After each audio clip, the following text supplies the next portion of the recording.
it's about time to put a new one on.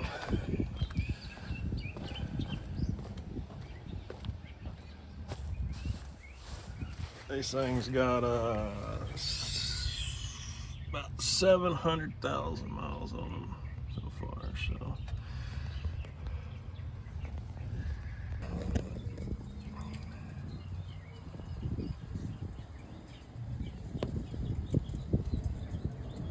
Oh, here's the backside. I don't know if we're gonna be able to see the top. I don't know if y'all can see anything up there, but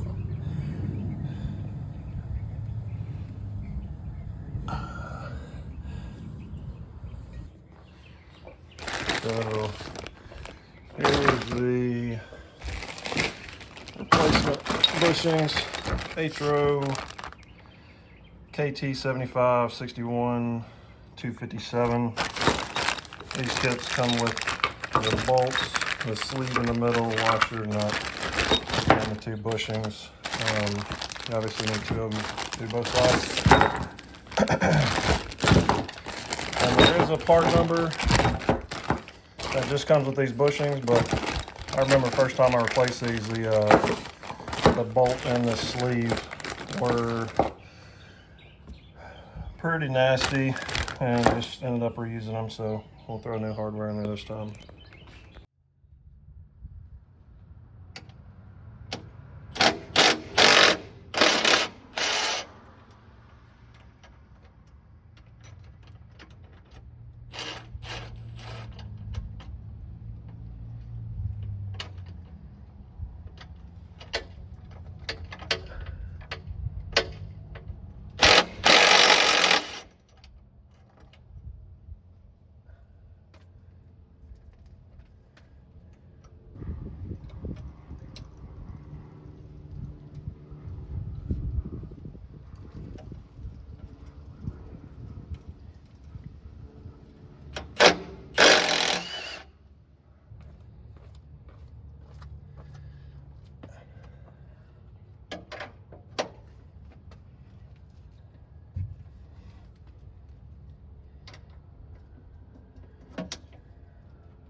So this is what we're going to end up with. We'll have a nut, a washer, poly bushing inside. There's that sleeve, little metal bushing in there, and then a poly bushing and washer, and the bolt comes up through the bottom. There's not a whole lot of room above it, so the bolt has to come from the bottom, nut's got to go on top. And you're going to need a pretty long jack or some timbers to put a jack on. I've used this little porta power last time. It's got all kinds of different little attachments. You can pretty much set it up to get whatever height you need to. So I'll show y'all how I jack it up. Probably gonna mess with it tomorrow. But yeah, that's what we'll be using, and this is what we'll end up with. I'll show you a picture of the old ones once they come out of there. So I went ahead and jacked this thing up a little bit, and it just took the base and then the one medium size extension. You see we got all these short extensions where you can mix and match them and pretty much come up with any length you want. I already jacked it up a little bit, not enough. You can see this is supposed to fit in there, and that thing was just completely pancaked, tore to shreds. So since this thing is from Harbor Freight, I'm gonna leave her sitting up just a little bit overnight and just make sure that hydraulic pressure stays in there and she holds, because I'm gonna have my hands underneath there and I don't really want to go to the emergency room. So we'll test her out overnight, and we come back tomorrow and she's still holding up, and we'll get to work. So it's the next morning. I decided to use a different setup here with 2 of the shorter pieces so that I could fit that little foot up in there. It just has a wider lifting point, so it's not putting all the pressure on one spot there. Probably would have been fine either way, but anyways, I'm just going to try to lift it up enough to where I can get access into the into that nut up there, because right now I got this coolant distributor block is pretty much blocking the entire access point right there. I can probably find a way to get in there, but it needs to come up some more anyways. You can see how flattened that one was. So I have a feeling this is gonna not be as easy of a job as it was last time.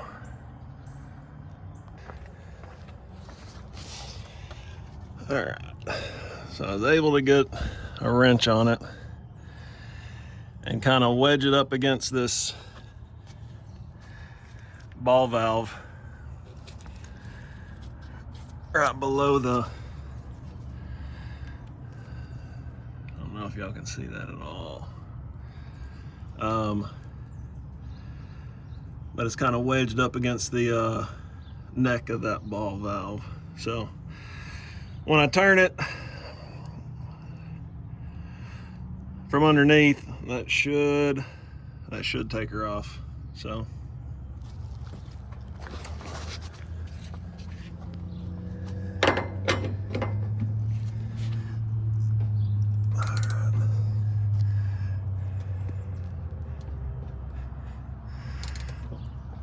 yep. All right. I'll put the impact on her.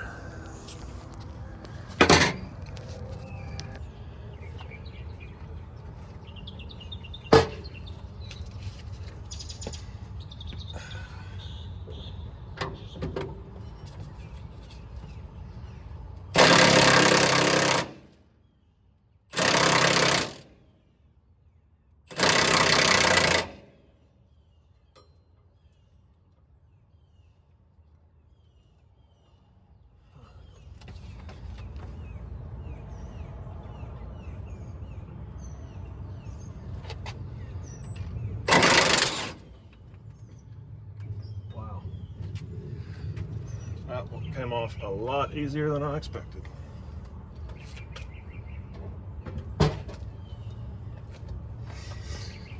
All right, you can see that bolt just fell right out. All right, so the top one came out real easy. You can just fish it out with your hand, reaching around, and I can feel the that sleeve bushing in there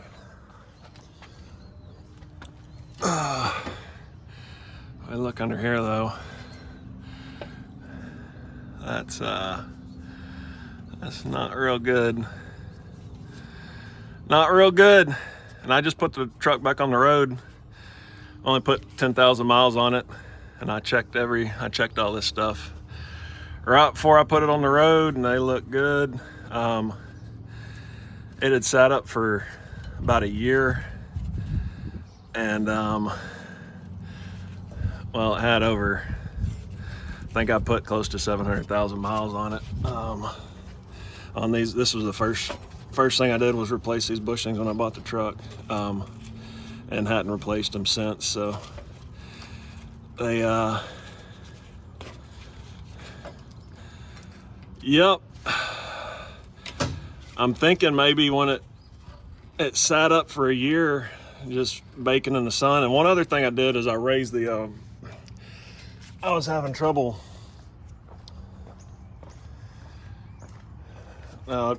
These are new fuel tanks, but my old fuel tanks, this cap was set up under here a little bit, and this thing was sitting about an inch lower. So when I'd go to flip that, I wasn't able to get this thing off. So when that was after the truck had sat up for a year. So I raised the height back here, and I'm wondering if that raising the height didn't screw up the angle of the pressure that was being put on these bushings, and that's what collapsed them like that. Or maybe just time, I don't know. But definitely be changing them probably before the 500,000 mile mark next time. So anyways, I'll be back whenever we're putting the new ones back in. And last time I did it, I just did the bottom one. This one I got crushed. But you can see the top one I pulled out of there. Shoot, that might have been the original. I don't know, I didn't buy the truck new, but I know that's not the same. I know I didn't change that top one because it looked perfect. But anyways, we're doing all new everything this time.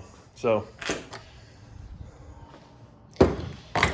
that's what we should end up with right there. And then this sleeve, that sleeve sits in the middle of them. So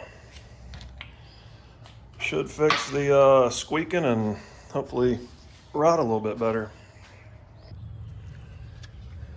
So the only thing I couldn't find in there was the washer from the top side. So I have no idea where it ended up, but I've checked above this plate. I've checked down in there where it's supposed to be. Ran a magnet in through there. I can't find it, so I don't know. Maybe whoever did them before I did, they didn't use a washer on the top end. So just gonna slide the top end back through there.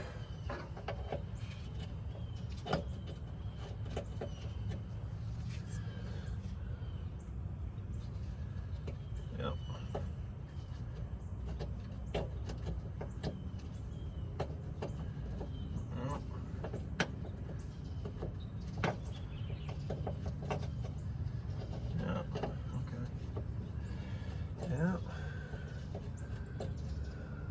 Huh. All right.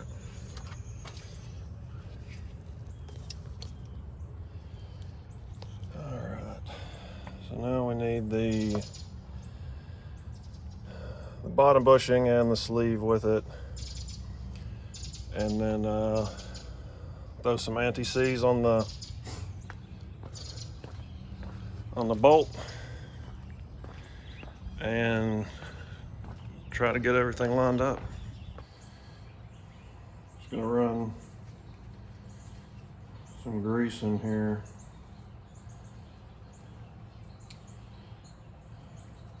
Because if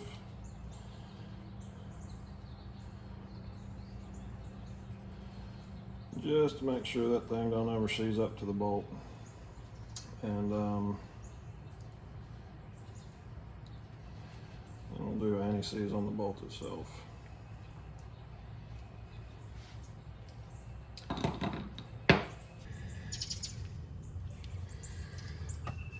So I had to jack this up a little higher because this won't,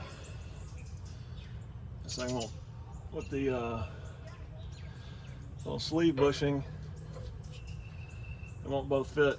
And even jacking it up higher, I might have to kind of set this thing up in there and then bring the poly bushing and bring that back down. So, but there we go. So the top one's in, bottom one's in with the sleeve, and we'll get them lined up with the bolt.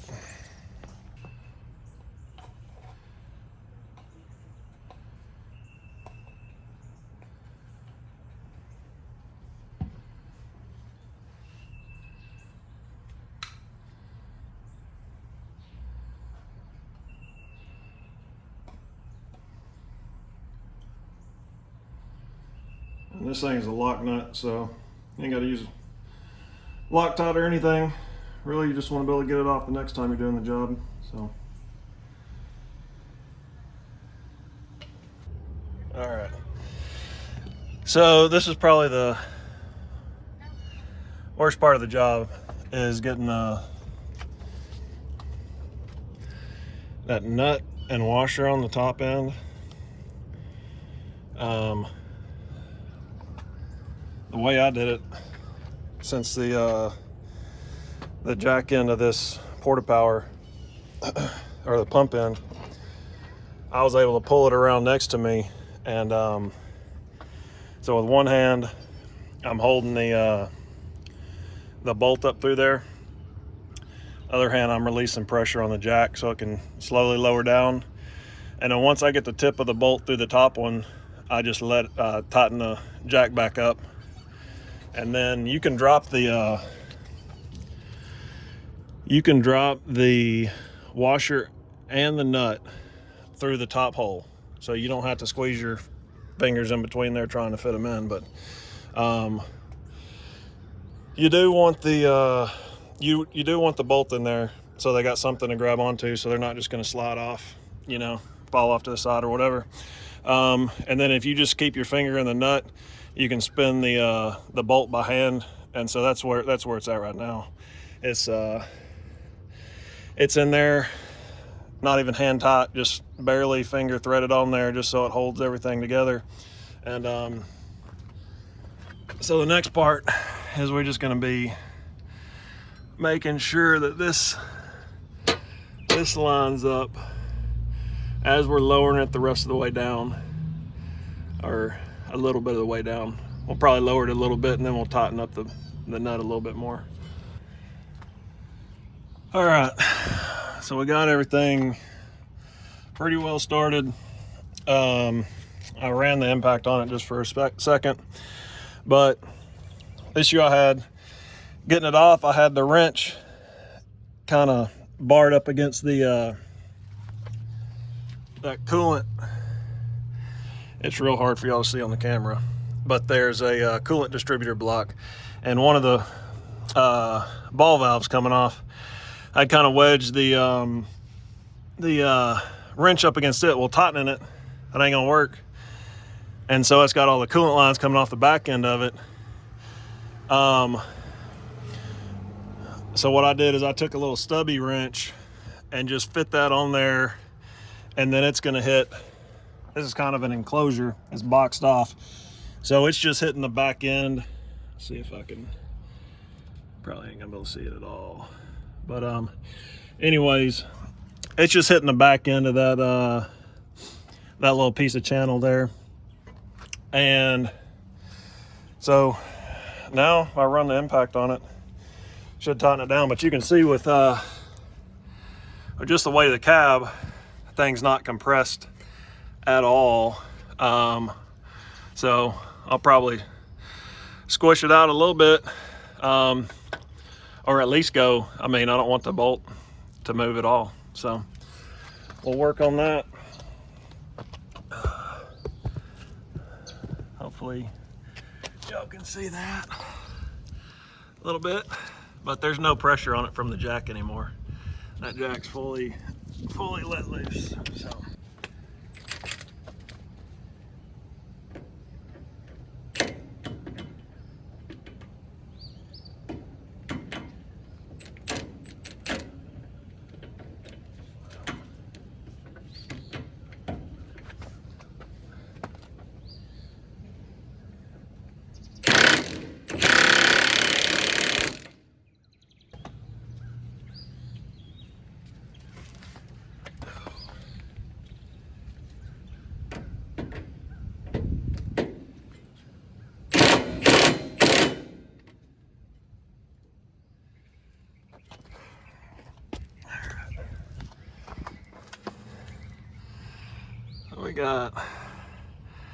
We got a little squeezing out the sides. That's probably good. I'll run them about 15 miles up the road and I'll check, make sure nothing vibrated loose. And here's the driver's side. So got everything set up over here. It honestly don't look quite as bad. Still looks pretty bad, but not quite as bad. Not really planning on filming this whole side over here, but if I can get a camera shot over here that I couldn't get on the other side, I may film part of it. So.